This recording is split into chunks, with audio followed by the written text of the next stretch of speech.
I dedicate my talk today to my father, who I sadly lost early this year. This picture makes me very sad, obviously, but it also makes me smile, because my dad never wore suits. He was always dressed very, very casually in his motorsport shirt and his jeans. But this picture was taken during my graduation last year, and he came to Oxford to see me graduate with my PhD. It's a day I will always be grateful for.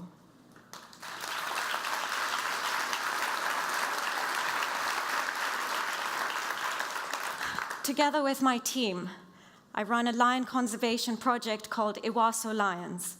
We are located up in the Samburu Isiolo region of northern Kenya. The name Ewaso Lions comes from this spectacular river, the Ewaso River, a river that forms the heart of this region. Wildlife, people, and their livestock really depend on it. Why is it important to do lion conservation? The reality is lions are in serious threat across Africa. There's been a 43% reduction just in the last 20 years. There's only about 20,000 lions left in the whole continent. And in Kenya, my country, we only have about 2,000 lions left. And this was an estimate made back in 2009. We know we have a lot less now. We work in an unfenced landscape, 3 spectacular national reserves, protected areas, Samburu, Buffalo Springs, and Shaba. But 70% of Kenya's wildlife actually lives outside protected areas. So it's so important that we work outside. Lions are wide-ranging species. They need a lot of space to roam. So now we work across 6 community conservancies. These are community lands where people are sharing the land with wildlife. When I started the project, I wanted to try and understand what is happening. Why are we losing lions so quickly? What are the challenges? You've heard about some of the challenges from Peter and Sheila, our partners. This is what northern Kenya looks like. This picture was taken just a year and a half ago. A land that's severely degraded. A land where there's no grass. Habitat loss is a huge problem for lions. They're struggling to find enough space for them to hide in. They're struggling to move from one place to another. And they're struggling to find food. But their food is struggling to find food. You can see there's no grass here, and this is the problem we're facing. When lions are struggling to move from one place to another, looking for food, they often come into contact with livestock. And unfortunately, livestock tends to be easy prey for lions. Camels, cows, donkeys, sheep, and goats, lions will often kill them because they're there and they're easy, and they don't have another choice in some places. But when this happens, understandably, there's so much anger and resentment amongst the local communities because their lives depend on their cows and their camels. So when a lion comes along and kills your one cow and camel, of course, the first thing in your mind is, I'm going to go out, track that lion, and shoot it. And that's what we face. Retaliatory killing, a great threat to Africa's carnivores. I was born and raised in a very urban, busy city, Nairobi, but I was lucky as a child to go on safari. My dad would pack us up in his little white Datsun and take my sister and I and my mom on safari. We'd go to Kenya's most amazing parks. I loved going on safari as a child. I was very comfortable in the bush. And when I was 8 years old, my dad took me to Samburu. And I remember driving along, and I suddenly saw a cheetah, and I yelled, "Cheetah!" And I was so excited because not only had I seen that cheetah before the guide did, but this was my first carnivore that I'd seen, and I loved cheetahs from that day. I used to tell my parents, I'm going to be a vet, I'm going to be a ranger, I'm going to do this and live in the bush. They were horrified. They thought, oh, maybe she'll do it for a year and then she'll get over it. But now, 16 years later, I've been doing exactly what I wanted to do as a child, and that was drive around, understand what's happening with carnivores, and protect them. My dream was to drive a Land Rover. That never happened. For 7 years, I drove this little white Suzuki. And when I started the project now over a decade ago, I didn't know what my goal was. I didn't quite even have a vision. But I knew one thing. I knew why I was doing what I was doing. I didn't know how I was going to do it. I didn't know when I was going to do it. And I didn't know what I was going to do. But I knew the why. And it's the why that drove me forward. Lions needed protection. Lions needed help in northern Kenya. Now, over a decade later of working with my incredible team, I work with Samburu warriors who run the Warrior Watch program, amazing, powerful women who run the Mama Simba program, and inspiring children through our Lion Kids camps. We have accomplished a lot in the past decade. Our lion population is stable. Just this past year, we've had 6 cubs born in Samburu. There has been a reduction in the number of carnivores killed in our landscape. And we've also learned that in northern Kenya, the way lions survive is by living alone. We have solitary lions, and it's not what people expect. We're so used to seeing documentaries of 20, 30 lions all hanging out together. I don't think I've seen 20 or 30 lions for the last 20 years. Our lions live alone because that is how they survive. This is part of our amazing Warrior Watch team, Yesalai, Peresi, Latoye. Over the last 3 years, they have stopped the killing of lions over 100 times. Our team of 20 warriors. They have responded to hundreds of human-lion conflict incidents. And one of the most important things they do is when they know lions are in a certain area, they will communicate that message to the herders and say, don't take your cows here, don't graze them in this area, keep them away. They're keeping livestock safe and they're keeping lions safe. Our network of 20 warriors are now spread out across northern Kenya. Attitudes towards carnivores has greatly improved over the last decade. Our team work with the community. They are part of the community. They encourage them to live with lions. Here's Jenaria in the middle of the picture talking to some warriors about why it's important to do lion conservation. He always says he can't talk to anyone about anything else but lions. And through our Warrior Watch program, which we've evaluated, we know that the warriors now feel socially and politically empowered as a direct result of this program. There's increased awareness about lion conservation. There's ownership. These are the community's lions. These are their lions that they have named. All our lions have been given names. There's Naisherwa, Namunyak, Lentim, Loeku, Gret, Samburu's famous lions. A few months ago, there was an article about lion conservation in Kenya, and I argue with the author of that article. He said, in Kenya, lions are named because there's such few left. Yes, it is true, we do have few lions left in Kenya, but this was a very biased article. It did not cover some regions in Kenya where the communities have named lions because they have ownership over those lions, not because they're just 3 or 4 lions in Samburu. And I encourage journalists to be more fair when they write these articles.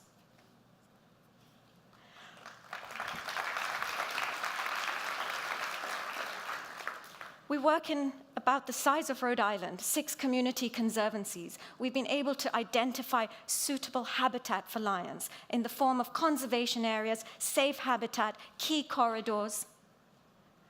But we also work in areas that are not even part of our conservation landscape. Just a month ago, the government, the Kenya Wildlife Service, came to us and said, we need your team to help us with a very difficult human-lion conflict situation far northeast of here, near the border of Somalia. And we can't say, well, we don't actually work there. These are lions. These are Kenya's lions. Generia got in the car, packed his team of warriors, and headed out to help the Kenya Wildlife Service with this very tricky situation. Some of you know about our Mama Simba program, a program that was created by the women, for the women. This was their request.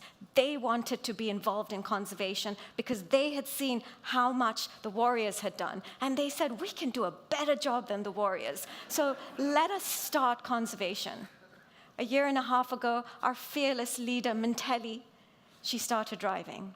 And I told this story a year ago, and someone made a comment, and they said, so what if she's driving? And I realized, oh, I did a pretty bad job of explaining that if someone says to me, so what if she's driving? I'm going to try and change that today. She is the first lady from this entire region that can drive. Minteli has changed the way people think about women in northern Kenya. She goes out, she drives and looks for lions. She goes out and talks to other women about conservation. She deals with conflict. She works with children during our Lion Kids camp. She has shown other women that the impossible is actually possible. And her fame has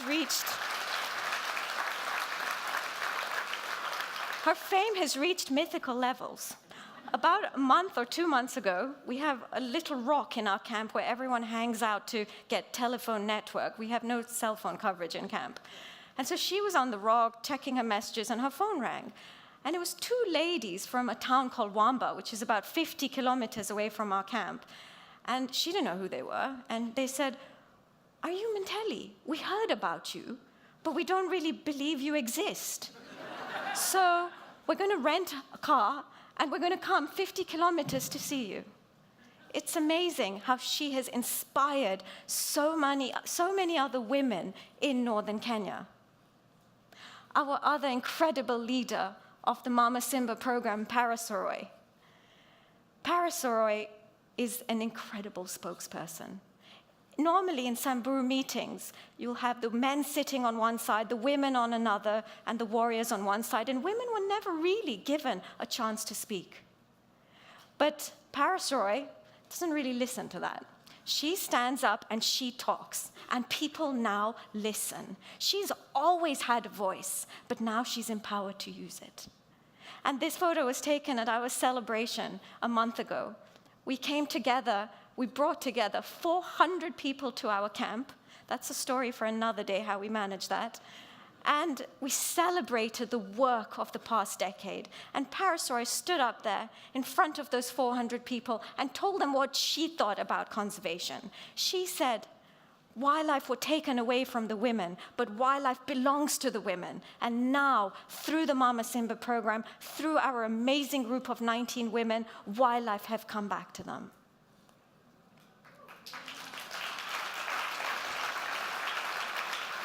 We've worked with hundreds of children over the past few years through our amazing program called Lion Kids Camps. This is a program that brings children to our camp for 5 days to learn about conservation in a fun, interactive way. These are children who've had such negative experiences of wildlife. There's nothing positive about how they've seen lions and elephants and cheetahs. So we changed that. And this year, we had a camp in June. And we try and cycle through children at every camp, so we keep getting new children, because there's so many kids that we want to work with. And 4 boys approached us, and we said, wow, you guys look familiar, except you're much taller. And they sheepishly put their heads down and said, yes, we've been here before, but we changed our name so we could come back. And that is the impact of our Lion Kids camps. We often say children are the next generation of conservationists. I argue that, and here's a great example of how children can be conservationists today. This young boy, Junior, he came to our first Lion Kids camp 5 years ago, and he said, I want to be a conservationist just like Generia. I'm going to track lions. I'm going to just protect them. I'm going to do everything I can to keep lions safe. I'm going to spend every weekend with you. I'm going to spend every holiday with you.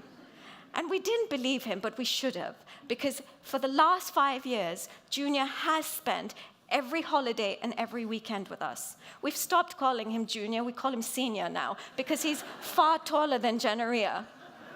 I call him Janaria's shadow. Janaria calls him traffic, because Junior's always standing in the middle of the road with his hands out. Stop, let me in the car, I'm getting in to look for lions. Junior made us so proud last month. He came to our celebration, and he was with us for the week before. He's part of the furniture now. And we said to him, Junior, are you going to talk to everyone about your story with lions? And he said, yeah, I'll write a speech. And so he sat in the corner of our camp, working on his speech for 4 days, and we kept trying to peer over him. Do you need help? How's it going? He kept saying, I'm fine, I'm fine. And we thought, okay, we'll see how it goes. And at our celebration, Junior stood up in front of 400 people and told them his story about how he is a conservationist today, how much he loves lions, and what he does to protect them. He also told them how devastated he was when his lion was killed a few years ago. An incredibly amazing young man. This is my team, my Ewaso Lions team, a team that's grown from 3 to a team of 60. Owosso Lions is not me. I am here representing an amazing team. A team of 20 Samburu warriors, 19 Samburu women, children and elders. We have one agenda, and that is our mission. We are a 100% Kenyan project, something I'm so proud of. Led by a very familiar face to some of you, Janaria Lekilele. He's not here today, so I can't show this picture. He'd be very upset when he finds out that I've put a picture of him taken 11 years ago. When I started in my little white Suzuki, I needed help. I couldn't drive around in my white Suzuki alone. And I went to the Conservancy warden, Stephen, and I said, Stephen, help me, find me some guys who I can work with. And Stephen said, go to this hill, under this tree, and at noon, 3 people will show up. And I thought, Stephen, I really like and trust you, so I'm going to do that. And so sure enough, I went and stood under this tree at this hill, and at noon, 3 people came. They approached me, Francis, Jeremiah, and Janaria. And this is Janaria here. I gave him his radio, his binoculars, his GPS, and he didn't have a clue what they were. He just hung them around his neck and grinned at me. And now, over a decade later, this is Janaria. This picture was taken a month ago. He is an extraordinary leader. He inspires everyone in northern Kenya and in Kenya to be conservationists and to do conservation. He's an amazing role model, and I'm so proud to have him on my team, and he has been with me from day one. A week ago, as we were flying to the US, we got word that Janaria has actually made the cover of a magazine, Geo magazine, the special edition. And here he is. There's a 6-page article honoring Janaria's work over the past decade, a young man who has risked his life to save lions on countless occasions. We're so proud of him, and of course, true Janaria style, I called him up from the airport and I said, Janaria, you're on the front cover of Geo magazine. And he said, oh, that's nice. Now, let me tell you about the lions I saw today. That's the kind of person he is. Sometimes people ask me, Shivani, how are your lions? And I often say, they're not my lions, they're everyone's lions. The 2 things that I do own are my 2 dogs, Kura and Nanyori. Those of you who have dogs will agree to what I'm about to say. Kura knew I was going through such a difficult time this year, and I sat in my tent for 3 months after I lost my dad, really unable to do much. And he's not a very affectionate dog. Some of you know him, and you know he's got quite a reputation. But this little fuzzy heartbeat of mine came and sat with me for 3 months and got me through such a difficult time, together with my team and my family. And there's Nanyori, our little odd wolf-eared brown dog who joined us a 1.5 years ago, both of them rescues. Just for fun, we gave them titles this year because they are very much part of our team. Kura is our Director of Emotional Stability. And Nanyori is our Chief Greeting Officer because she thinks that everyone that walks into camp is coming to see her. I can talk about my dogs for hours, but I won't. What has all this meant? What has all the work of the past decade, what has it led to? And has it actually led to our original goal, which was promoting coexistence between people and lions and seeing whether lions could actually survive outside protected areas? We knew they used to move in and out. Often they'd be killed outside, or they'd move out, they'd feel so unsafe, they'd go back in again very quickly. And we wanted to see if we could change this through all the community efforts. And this lioness here shows you exactly how we've done that and what has happened. Her name is Naramat. It means the caring one. And Naramat was born inside the protected area, but 5 years ago, she moved out. She moved to an area where there's a lot of people, a lot of livestock, and not a lot of food.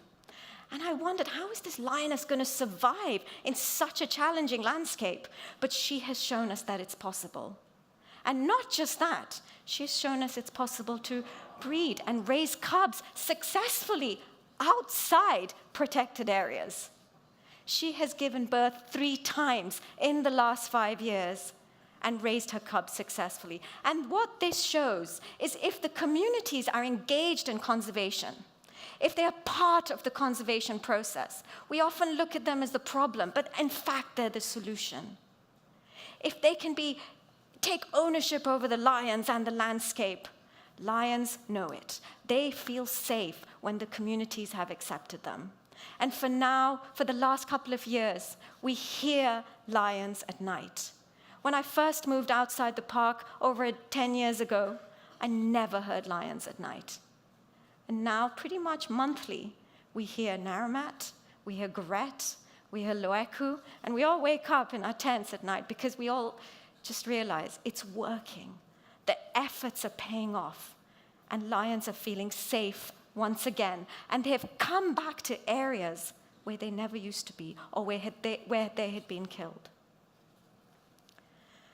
But the challenges are definitely growing. They're increasing. As Peter said, last year we had such a bad drought. And for us, this was the hardest year we've had in 10 years. It was so challenging as people were looking for grazing livestock, wildlife were trying to figure out how to navigate this very challenging landscape. And we lost lions. This is Nashipai, a lioness I knew in 2002. She taught me everything I knew about lions. She taught me about the solitary nature of lions in northern Kenya. She was shot dead last May in a very bad conflict situation. And then last month, that dreaded phone call that makes all our stomach hurts. We got word that a lioness had been found downstream in the river. Generia rushed there and found Nadala's subadult shot. And it's so difficult to know what to say to your team when you lose a lion. These are lions we've worked so hard to protect, and I know how much effort my team has put into keeping her alive. Just a few months ago, Nadala and her cubs were on top of a hill surrounded by people and livestock. And Letoya got in his Suzuki and he parked at the bottom of the hill and made sure that livestock didn't go near them and the community were aware she was at the top. Eventually, the people moved away with their livestock and Nadala and her cubs came down. But she was shot a month ago in her left leg. She then tried to cross the river, but her left leg got stuck in the riverbed. She drowned, and she was washed away. It's so hard to know how do you say anything to your team. But I was reminded that day by a great friend of mine who's in the audience today. She said, Shivani, imagine how many less lions there would be without the work of Ewaso Lions and the conservationists in Samburu and the community. there'd be a lot less. Those 6 cubs that are born wouldn't have been born. And I just have to remember that yes, we will lose lions, but we still have so much to do to keep what's there alive and to encourage more coexistence. She also reminded me that she knows my team very well, and she said, if I was a lion killer, I would not want to face your team. And that is true. Our team were furious. They still are. To this day, they're trying to figure out who killed that lion. Lebasha is calling us all the time. I'm still trying to find this guy. This devastated our team. These were lions that we know and we have protected for so long. This cannot happen under our watch. But it's time to look ahead and to march forward. And we're very excited to present our new strategy. We launched it just a couple of months ago, and it's got lots of great, exciting activities for the future. It's a 3-year strategy instead of a 5 or 10-year one, because Samburu is changing so quickly. I'm going to just highlight some of our key projects. One is an infrastructure one that Sheila briefly mentioned. Development is coming into northern Kenya, and we're so honored and privileged to have joined hands with the Gravy Zebra Trust to come together to be proactive about this. We're not going to take a step back, let all the development come, and then figure out how wildlife and people and livestock are going to navigate this challenging landscape. We're getting a step ahead of it. We have a landscape infrastructure advisor who knows how to handle these issues. Belinda and I would sit there just tearing our hair out, like, how do we handle this? Now we've got the right person. She is packaging the information for the community so they know what's coming into northern Kenya. Highways, train lines, pipelines, power lines. This is already there. The power line is in Samburu. And you talk to the community that we've got a train coming in, they don't know what a train is. So where next month our teams are taking the community down into Nairobi National Park, because this is in Nairobi National Park. Inside the actual protected area, there is now a railway. This is all coming into northern Kenya. We have got to ensure that as development comes into northern Kenya, the needs of wildlife are taken into account, the needs of the community and their livestock, because this all impacts on them.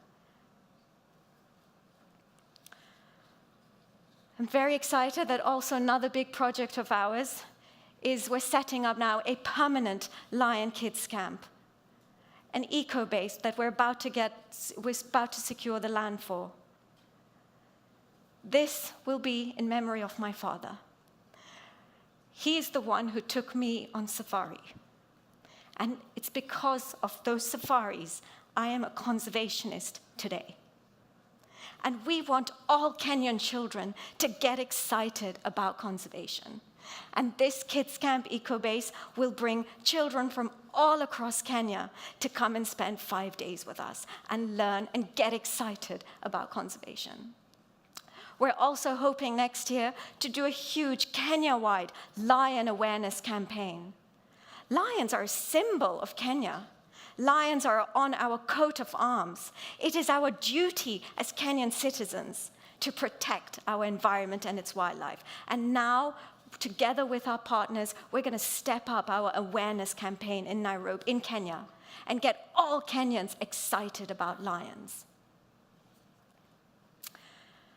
As conservationists, we're never really trained on how to ask for support, but here today, I'm asking all of you to please support lion conservation. I have come here and told you the truth of what we face, what lion conservation is all about, and what I ask from you is hope and belief, that you believe in our work, that you know we're there to stay, but we need your support to continue. Within our lifetime, we could lose lions. Lions need you. The challenges are immense. You heard from Colleen about the incredible challenges she's facing in Nyasa. Conservation needs support. And please support even the lesser-known speakers who have not spoken today. The spectacled bears, the saiga antelope, everyone needs your support. Please join us in supporting conservation. Sometimes I'm asked, well, sometimes I'm told actually, Shivani, it must be so much fun to just drive around and look for lions all day. I cannot remember the last time I've done that. That is not what lion conservation is. Journalists write to me and say, dear Dr. Bhalla, we want to come and film lions hunting and cubs being born and infanticide, and I write back to them, one snotty line, you've got the wrong project. That is not what lion conservation is about. Lion conservation is about people. It is about the communities who are willing to live alongside lions. It is about collaborations. You cannot do lion conservation or conservation alone. You've got to come together and work together so you're not in isolation. It is about being on the ground, tackling these immense challenges that seem to increase every single year. It just gets harder and harder. It is about celebrating the successes. I don't think conservationists do this enough. We don't celebrate the small steps we take to achieve our big goal, but we should, because it's so hard, and we need to acknowledge how hard it is, celebrate those successes of ours.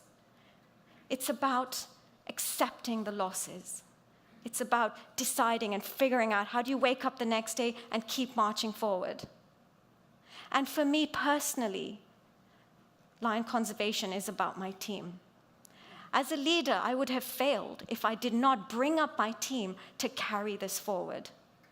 And I'm so proud that Owosso Lions is not just me, it is this amazing team who have as much ownership over this project as I do. And that really gives me hope for the future because I know that is sustainable. When I lost my dad this year, I stayed in camp for a couple of months. And I came back to work in May, late May. And I thought, it's going to take me months to catch up. I'm going to have 1 million emails. I'm going to still be catching up today. It took me a day to catch up. And that's because my team ran the project without me. And what a feeling. I had a lot of emotions and feelings going on when I realized this. But my main feeling was a feeling of immense pride. I'm so proud of my team because I know lions in northern Kenya will stay because of everyone working together.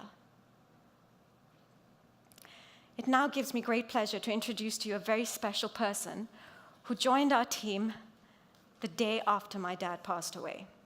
She was given no guidance from me. I was off work for a few months, but she dove straight into it. She's only been with us for 8 months, but it feels like she's been with us for 8 years. She's got stuck into working with Heather and Toby, Arzina, Francis, Jenaria, our whole team. And she has been such a support and strength for me. She's an Oxford graduate. She used to work for Save the Elephants. She's someone you will see and hear from a lot more in the future. It gives me great pleasure to introduce to you Rasan Kantai Duff.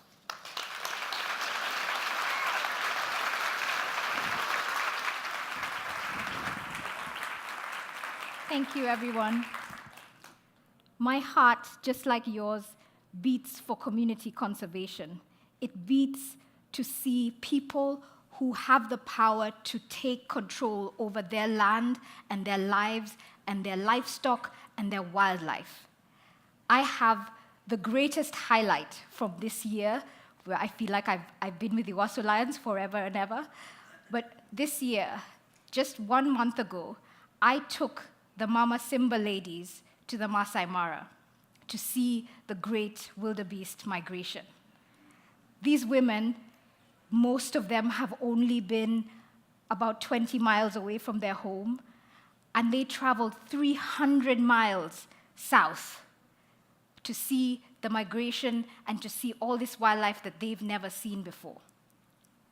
It was a life-changing experience for me. It really, really was. We got there, the whole 2-day journey, and there we were in the Masai Mara with a plethora of wildlife.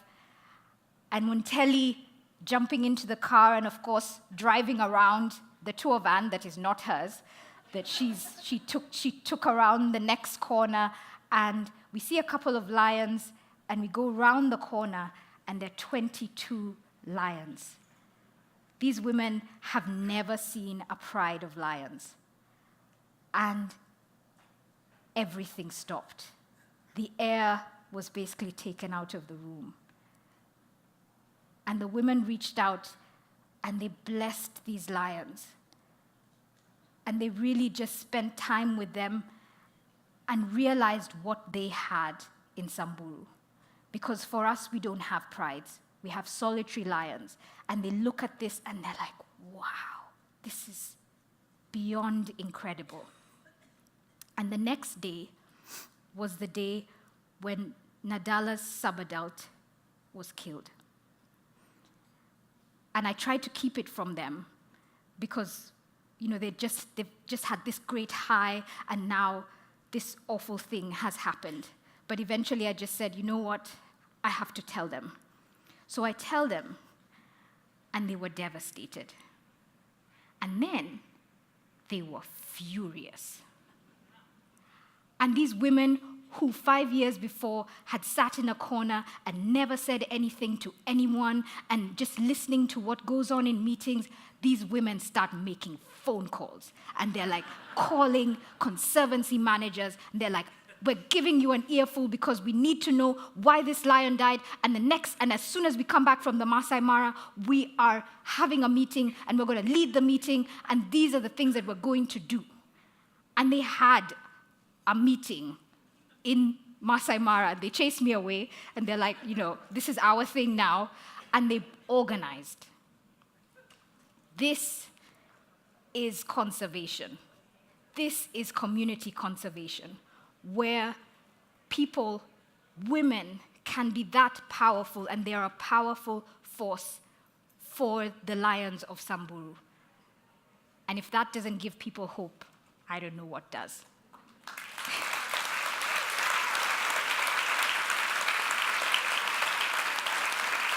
So thank you for supporting us, and thank you for supporting our team. Asheoling.